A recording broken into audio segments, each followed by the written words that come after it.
Bonjour, je suis contente de retrouver ce rythme des vidéos. Vous m'avez fait des retours comme quoi elles étaient intéressantes, pertinentes. Donc je continue, je suis ravie de le savoir. Et aujourd'hui, donc c'est une vidéo dans le cadre de la série sur apprivoiser les contours de son profil neuroatypique.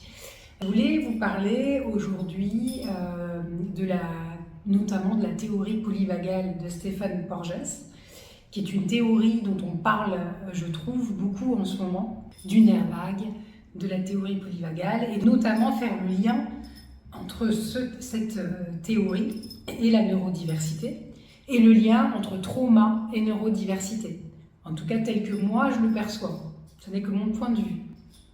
Donc effectivement, pour rappel, je vais peut-être redire les grandes lignes de la théorie polyvagale.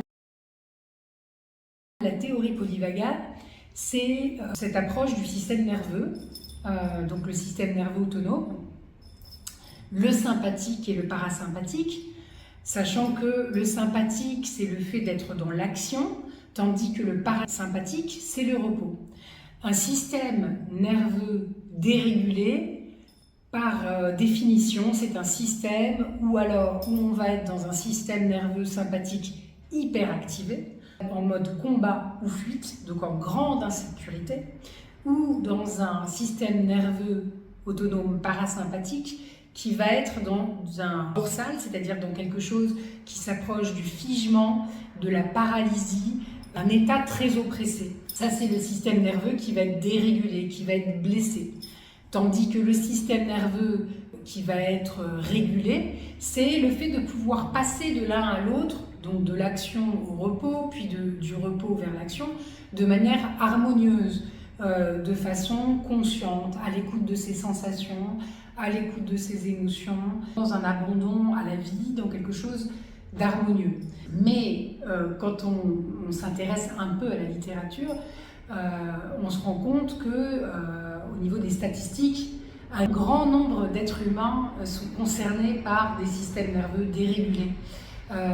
Par exemple, Stéphane Porges, il parle de 85% des êtres humains qui auraient vécu des chocs traumatiques, des traumas du développement, donc de personnes qui ont un système nerveux dérégulé. Cette autre psychologue, Gwenaëlle Perciot, qui s'est fait connaître grâce à ce roman, Coupé des autres, coupé de soi, eh bien, elle annonce un quart de la population étant en dissociation émotionnelle, en distance, très grande distance émotionnelle, déconnexion sensorielle, donc coupé de soi, coupé des autres. Un quart de la population, 25% de personnes autrement nommées hypersensibles. Donc ce sont que des exemples parce que quand vous regardez, par exemple, il y a les traumas du développement qui est aussi un excellent livre, ou Réveiller le tigre, guérir le traumatisme de Peter Levine, ce sont d'autres statistiques qui peuvent être annoncées. Mais toujours est-il qu'un grand nombre de personnes se trouvent finalement dans ce schéma de système nerveux dérégulé. Effectivement, c'est logique puisqu'il faut un certain chemin, un certain parcours pour apprendre à s'autoréguler au niveau émotionnel, au niveau des sensations. C'est, je dirais, l'expérience de l'être humain par définition.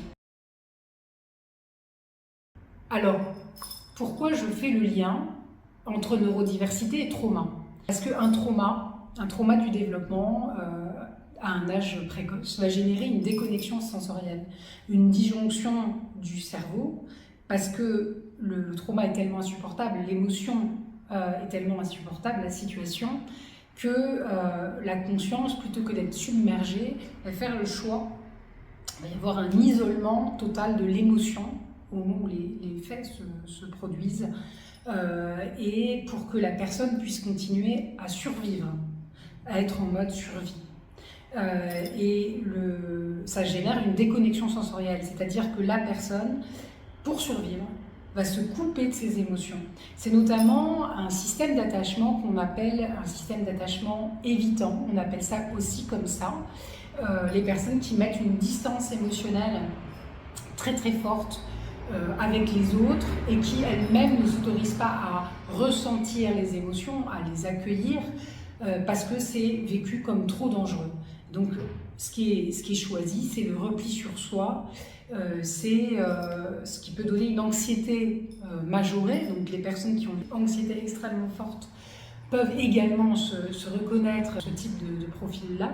Être déconnecté de soi, on ne sait plus quelles sont nos sensations, nos émotions, la vérité de son cœur, parce qu'on est trop occupé à être dans cette survie constante. Sauf qu'à un moment donné, cette défense, c'est vraiment des défenses très fortes que l'on met en place pour se protéger, pour pouvoir continuer à survivre, elle va, au bout d'un certain temps, être contre-productive, puisqu'elle va nous empêcher d'être dans des liens, des relations harmonieuses, de confiance et des relations d'intimité.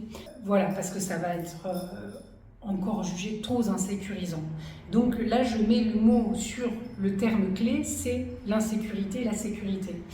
Quand on est dans un système nerveux qui est sécurisé, on va pouvoir fonctionner dans le système autonome sympathique de manière hyper activée mais de manière sécure, ou dans le système parasympathique, donc dans le ventro vagal, de manière sécure.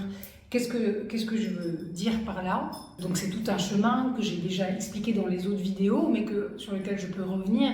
Le fait de vraiment prendre le temps d'accueillir ce qui est, de se connecter à ce qui est, sans mettre de jugement, de commentaires en jugeant sur ce qui se passe à l'intérieur de soi. Que ce soit au niveau des émotions, des sensations, d'être simplement observateur neutre. C'est ce que nous invite à faire, notamment la méditation, la relaxation.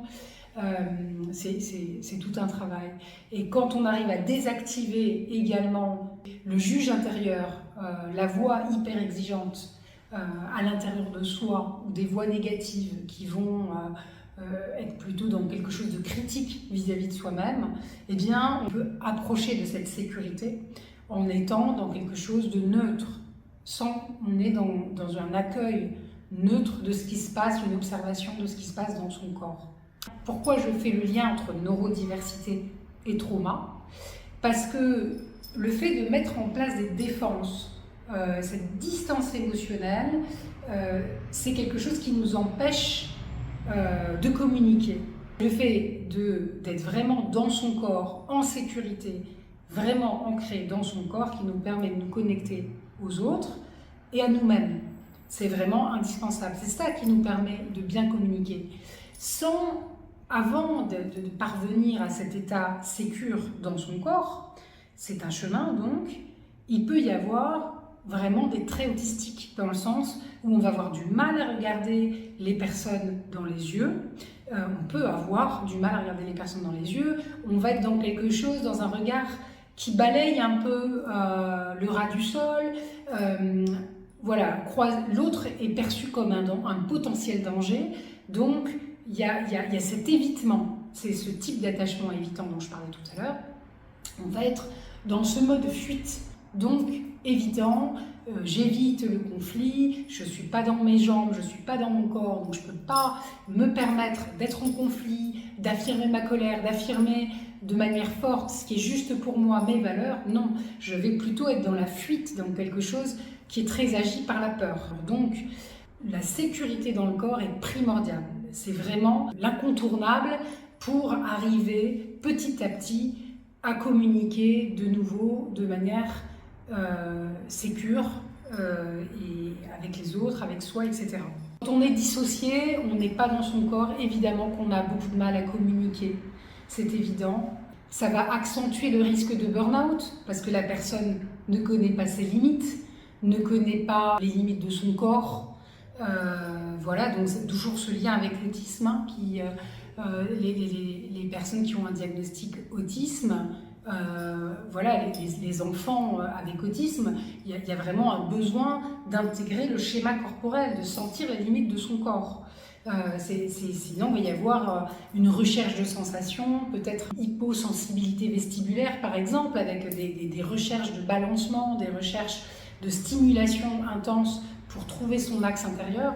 Donc c'est pour ça que je fais vraiment ce lien entre neurodiversité et trauma. C'est une personne traumatisée, une personne gravement traumatisée qui a eu des chocs traumatiques à répétition, va se trouver dissociée de ses émotions, de ses sensations, et va avoir beaucoup de mal à communiquer. Il va y avoir vraiment ces défenses qui vont s'installer, ces systèmes de protection, peut-être un sourire de façade.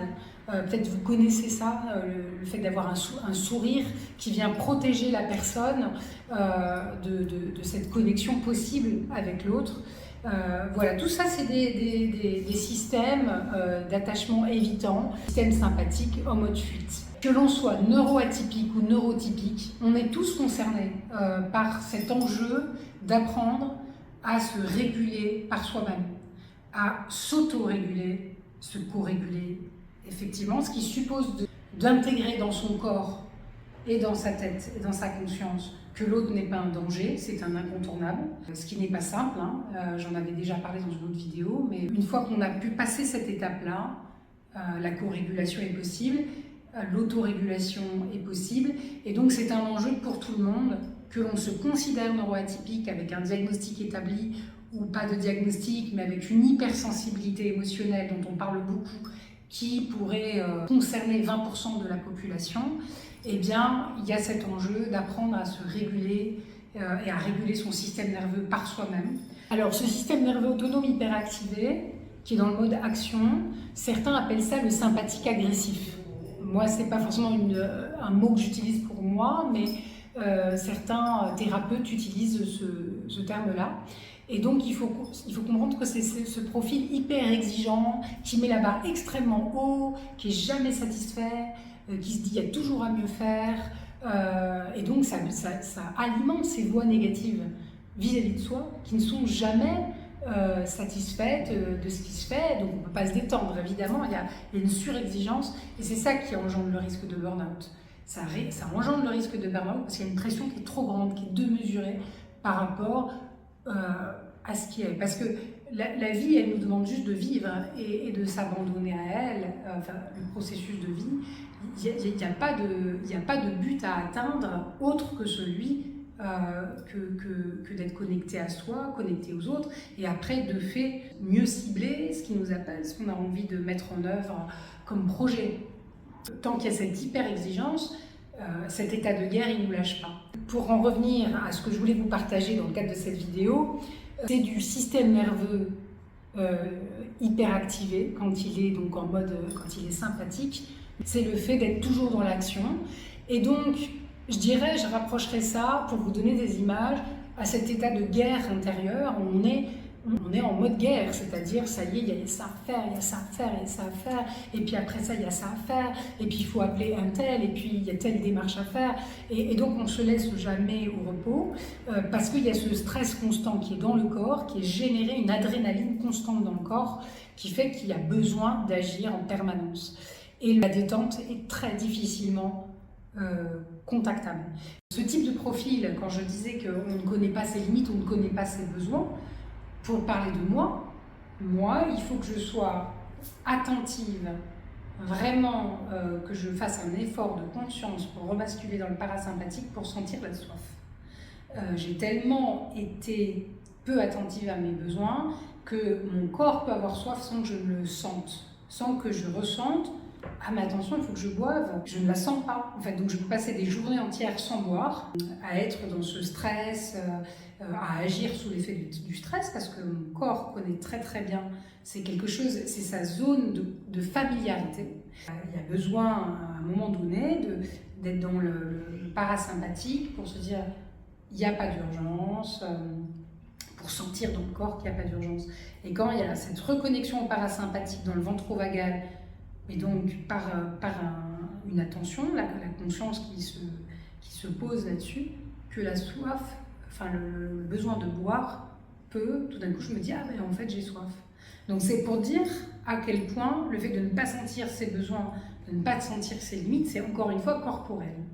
L'image que je peux donner de ce mode de fonctionnement, c'est être lancé sur l'autoroute à grande allure, à vive allure, dans une voiture, et de ne pas pouvoir décélérer. être vraiment comme ça, quitte à avoir des amandes, quitte à avoir des prunes, quitte à être dans ce truc automatique, pilote automatique que l'on peut connaître quand on est au volant d'une voiture, parce que le fait d'être dans une voiture nous place automatiquement dans ce côté mécanique qu'on ne ressentira pas quand on est à pied ou à vélo, eh bien ça nous met en mode vive allure et dans une espèce de... Donc certes, on va être dans une puissance d'action, à faire plein de choses, mais sous l'effet du stress, sous l'effet de l'adrénaline, sous l'effet de l'alimentation continue du stress dans le corps, qui va activer au niveau du corps une compression du plexus solaire, une cage thoracique qui est comme dans un étau, quelque chose où on ne prend pas le temps de respirer, on a la respiration qui n'est pas complètement déroulée. Voilà, c'est vraiment cet état physique qui se présente. C'est des exemples, après peut-être vous en avez d'autres. Si vous vous reconnaissez dans ce système nerveux autonome hyperactivé. Je parle de tout cela d'expérience.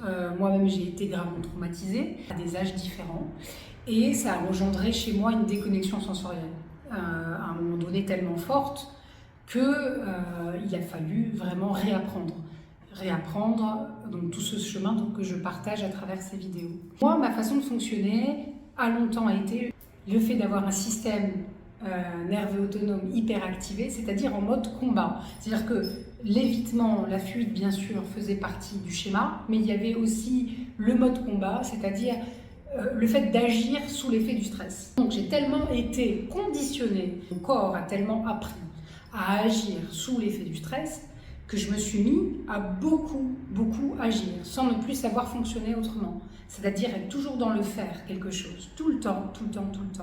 Je vous donne plusieurs exemples. Donc en 2017, quand j'ai fait un burn-out sévère, je me suis retrouvée en dépression pendant plusieurs mois. Il n'était pas possible pour moi de me reposer. Pourtant, qui a déjà fait l'expérience de la dépression, l'expérience de burn-out, c'est quelque chose qui devient malheureusement de plus en plus répandu, eh bien il y a cet effondrement profond, cette fatigue extrêmement forte sur le plan mental, psychique et physique. Il y a vraiment un effondrement total de la personne. On est donc au bout du rouleau, complètement sans énergie. Et pourtant, à l'époque, il était impossible pour moi de me reposer. Je ne pouvais pas me détendre dans un canapé. C'était pas possible d'avoir une détente dans mon corps. J'étais tout le temps en train de passer l'éponge, par exemple, sur une table. Sinon, les angoisses prenaient trop le dessus. Et en fait, la seule façon de faire en sorte que le niveau d'angoisse soit supportable, je devais être dans l'action. Même si j'étais épuisée. C'était pas possible de me reposer. Donc, c'est un exemple extrême que je donne, mais dans lequel je suis sûre certaines personnes pourront se reconnaître, pour dire qu'il faut un certain nombre d'années pour finalement guérir, et je dirais que la guérison est infinie, elle n'est pas une fois pour toutes, à un moment donné, ça y est, je suis sortie du trauma, c'est formidable. Bien sûr, la personne qui est concernée par ce type de profil, bien souvent, enfin moi pendant très longtemps, j'avais cette volonté de guérir, ça a été longtemps mon moteur premier, je veux guérir, et avec des grands moments de joie quand j'avais la pression d'y être arrivée, d'être arrivée au bout du processus, et puis par derrière des moments, alors effondrement, ça a été longtemps le cas, ou en tout cas de connexion au désespoir, et de manière moins intense, on va dire simplement ce mouvement d'expansion-contraction qui fait partie de la vie, des moments d'expansion où on va être connecté à sa joie, à son élan de vie, à son énergie vitale, et des moments de contraction où il y a moins d'élan, ou peut-être du découragement, du doute tout simplement. Et donc ça fait partie de la vie, ce mouvement incessant. Mais c'est quelque chose qui peut être difficile à accepter, difficile à admettre, qui peut prendre cette acceptation de ce cycle, et cette acceptation que la guérison est infinie, qu'elle peut toujours s'approfondir, qu'il n'y a pas de point définitif, d'arrêt définitif à la guérison, que c'est pas ça y est, je suis sortie du trauma, et, allez, ça ne me concerne plus. Eh bien, les traumas font partie de l'existence, font partie de notre histoire. Donc, aussi terribles ces traumas ont-ils été, il n'empêche qu'il va falloir les intégrer. Et cette intégration va être de plus en plus profonde, de plus en plus pacifiée. Donc, vous voyez, c'est ce burn-out de 2017, la première fois de ma vie, j'ai 38 ans, que je prends conscience que je ne sais pas quels sont mes besoins et que je ne sais pas que j'ai des limites corporelles, que je ne sais pas que, en fait, mon corps peut être dans un effondrement total, un épuisement total, parce que je suis allée au-delà de ses limites. Première fois de ma vie, 38 ans. C'est vraiment pour voir à quel point on peut être dans ce mode de fonctionnement, en mode aveugle, je dirais, en pilote automatique pendant très longtemps, avant de se rendre compte, de se réveiller, que c'est pas la vie, que c'est de la survie.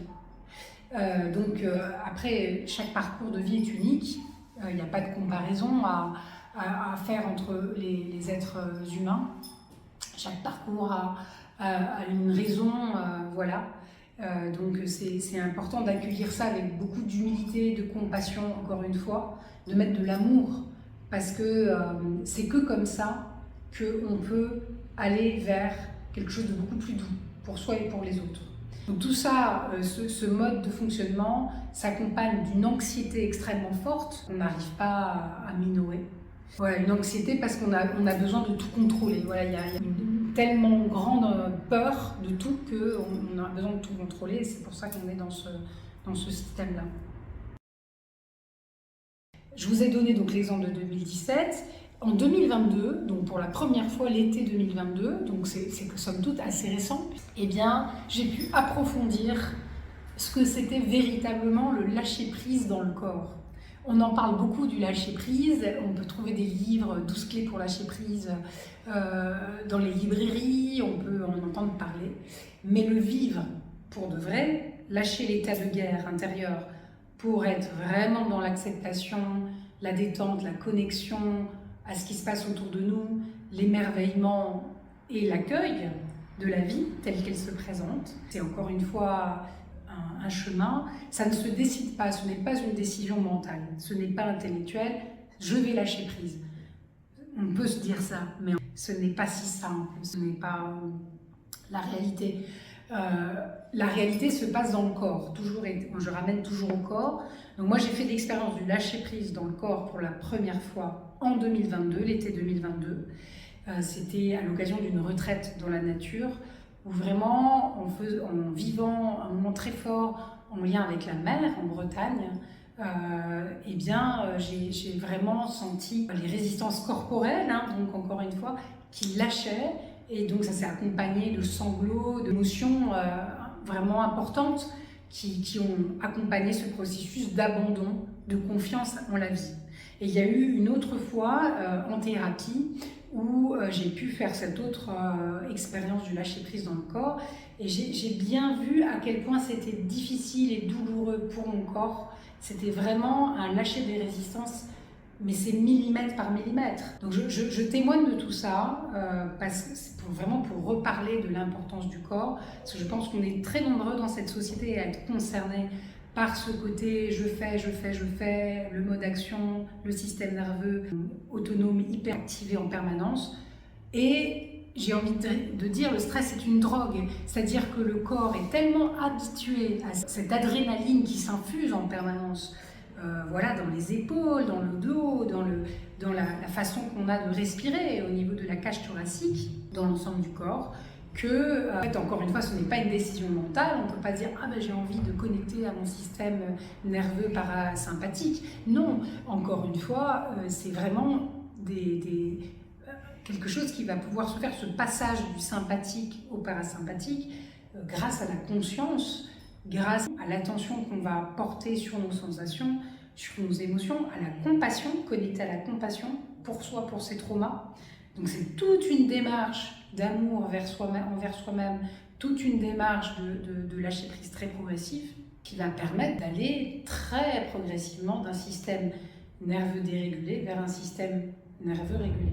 Ce que je voudrais témoigner aussi, c'est que quand on a eu l'habitude d'avoir un système nerveux autonome hyperactivé, effectivement, ça nous donne une habitude de l'action et une grande capacité de travail, à pouvoir faire beaucoup de choses, parce qu'on a tellement été programmé avec ce système nerveux autonome hyperactivé que de fait on a réalisé beaucoup de choses. Quand on arrive à basculer le système nerveux autonome sécure, c'est-à-dire on a pu connecter à la sécurité dans son corps, la vie devient un jeu. C'est-à-dire que là, il y a une expansion de la joie qui peut vraiment se sentir parce que c'est ce qui nous permet de connecter à ce système nerveux autonome mais sécurisé. Donc on est dans l'action, mais dans la joie, dans le jeu. C'est ce qui nous connecte aussi à la prise de risque. Il y a une prise de risque qui est mesurée et qui fait que voilà, c'est un peu ce passage, pour donner encore une autre image, ce passage, on est dans une fête foraine où quand on était plus jeune, être dans un manège, c'était la nausée, c'était la peur au ventre et quelque chose où on sort de là, on est verdâtre, on n'a pris aucun plaisir, on va dans la fête foraine, on va dans le manège, et cette fois c'est des rires qui sortent grâce à la sensation qui est dans son corps. C'est pas quelque chose, encore une fois, qui est issu de la volonté, c'est encore une fois le langage du corps qui ne ment pas. Donc à partir de 2022, à partir du moment où j'ai vraiment ressenti pour la toute première fois de ma vie le lâcher prise dans le corps, c'est quelque chose qui peut se recontacter plus facilement. À partir du moment où on l'a contacté une fois, après on peut y revenir. Mais c'est facile aussi de retomber dans ce qu'on a toujours connu, dans cet état de guerre intérieure, cet état où on va être dans l'hyperactivation du système sympathique. C'est très facile d'y retomber s'il n'y a pas assez de vigilance, parce que c'est comme des autoroutes qui ont été creusées dans notre cerveau. C'est des connexions neuronales qui sont très faciles à réenclencher. C'est des fonctionnements corporels qui sont tellement familiers que ça peut se réenclencher très facilement. Un déséquilibre peut très vite se remettre en place, un stress, une anxiété, malgré tout un chemin où on a pu réapprendre petit à petit la détente, se brancher à sa respiration, de longues respirations, et à être de plus en plus souvent dans le ventrovagal, dans le parasympathique, régulé, non blessé, donc je précise. Donc ça demande, c'est pour ça que j'insiste sur les pratiques quotidiennes d'ancrage, les pratiques quotidiennes de pratiques corporelles qui nous correspondent. J'avais donné des exemples dans les autres vidéos pour revenir à la sécurité dans le corps, à la possibilité de contacter de l'espace en soi. Donc toujours cette nécessité d'y prêter attention pour sortir de l'automatisme. À partir du moment où on a pu connecter ça, la sécurité dans son corps, sortir de l'amnésie, j'ai envie de dire, l'image que je peux aussi utiliser, c'est le film Matrix avec Neo, qui est mondialement célèbre, mais qui parle très très bien du fait de sortir de cette illusion dans lequel on a été longtemps, dans ce mode automate, pour être dans un mode éveillé. Et donc conscient de ces traumas, de la réalité, de ce qui a été vécu dans l'enfance, de la réalité, de la terreur de l'enfant qu'on a été, de ce qu'il a vécu, et qu'on ait pu réintégrer ça petit à petit, encore une fois avec beaucoup de compassion, de sécurité dans le corps, parce qu'on ne se reconnecte pas à ces traumas-là en claquant des doigts, loin de là, il y a vraiment besoin de tout un chemin thérapeutique. À partir du moment où la thérapie a fait son effet et que on peut se sentir autonome dans la régulation de son système nerveux, et on peut par soi-même intégrer des pratiques de régulation du système nerveux et de détente grâce aux nerfs vagues par soi-même. Il y a des exercices qui existent, qu'on peut trouver, et qui sont des exercices somme toute très simples, mais qui vont permettre la régulation du corps.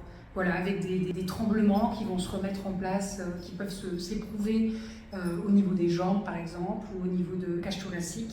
Et donc le tout, c'est de pouvoir mettre cela, d'inscrire cela comme une routine quotidienne, hebdomadaire à minima, pour pouvoir passer du système sympathique sécure au système parasympathique sécure de manière harmonieuse. Il y a cet enjeu d'apprendre à se réguler et à réguler son système nerveux par soi-même, avec toujours, comme je le disais, cette compassion, cette bienveillance envers soi. On peut lui parler à ce système nerveux sympathique, hyperactivé, on peut lui dire oui, je sais que tu es là, je sais que j'ai eu besoin de toi pendant très longtemps et que tu m'as aidé à survivre. Je sais que tu as eu toute ta légitimité, que tu m'as vraiment aidé à traverser. J'ai envie de dire de pacifier, la démarche est plus de pacifier que de se flageoler parce que le système est là. Non, bien sûr que non. C'est contre-productif. Il y a aussi donc une dernière chose dont je voudrais parler, Ludovic Leroux, qui parle beaucoup de la théorie polyvagale et qui en a fait sa spécialité. Il parle pour ces personnes qui ont un système nerveux hyperactivé, il parle de neuroception défaillante. Donc là, je fais vraiment le lien avec cette voiture qui est à toute allure sur l'autoroute, c'est le fait de ne pas percevoir le danger.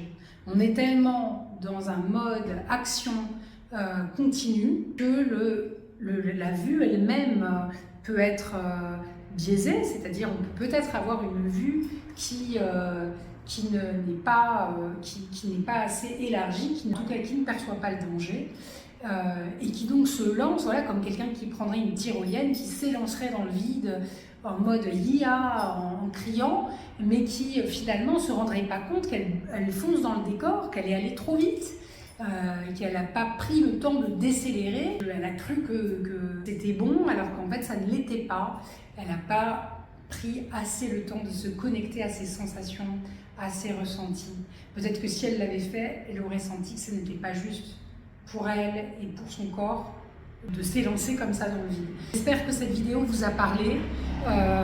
Je voulais parler de ce sujet, c'est un sujet qui me tient à cœur puisque je suis moi-même concernée directement par cette façon d'être et que je pense que nous sommes très nombreux à être concernés par cette façon d'être puisque nous sommes dans une société avec cette injonction à agir, cette injonction à être dans l'efficacité, la réussite, qui est extrêmement forte. C'est comme si on a été programmé pour être dans le faire. Tout l'enjeu, c'est de basculer dans l'être, dans la détente, dans l'abandon. Il nous permet d'être tout aussi efficace, mais en agissant d'un autre endroit, beaucoup plus apaisé, beaucoup plus pacifié, beaucoup plus serein, et donc beaucoup plus connecté à la joie.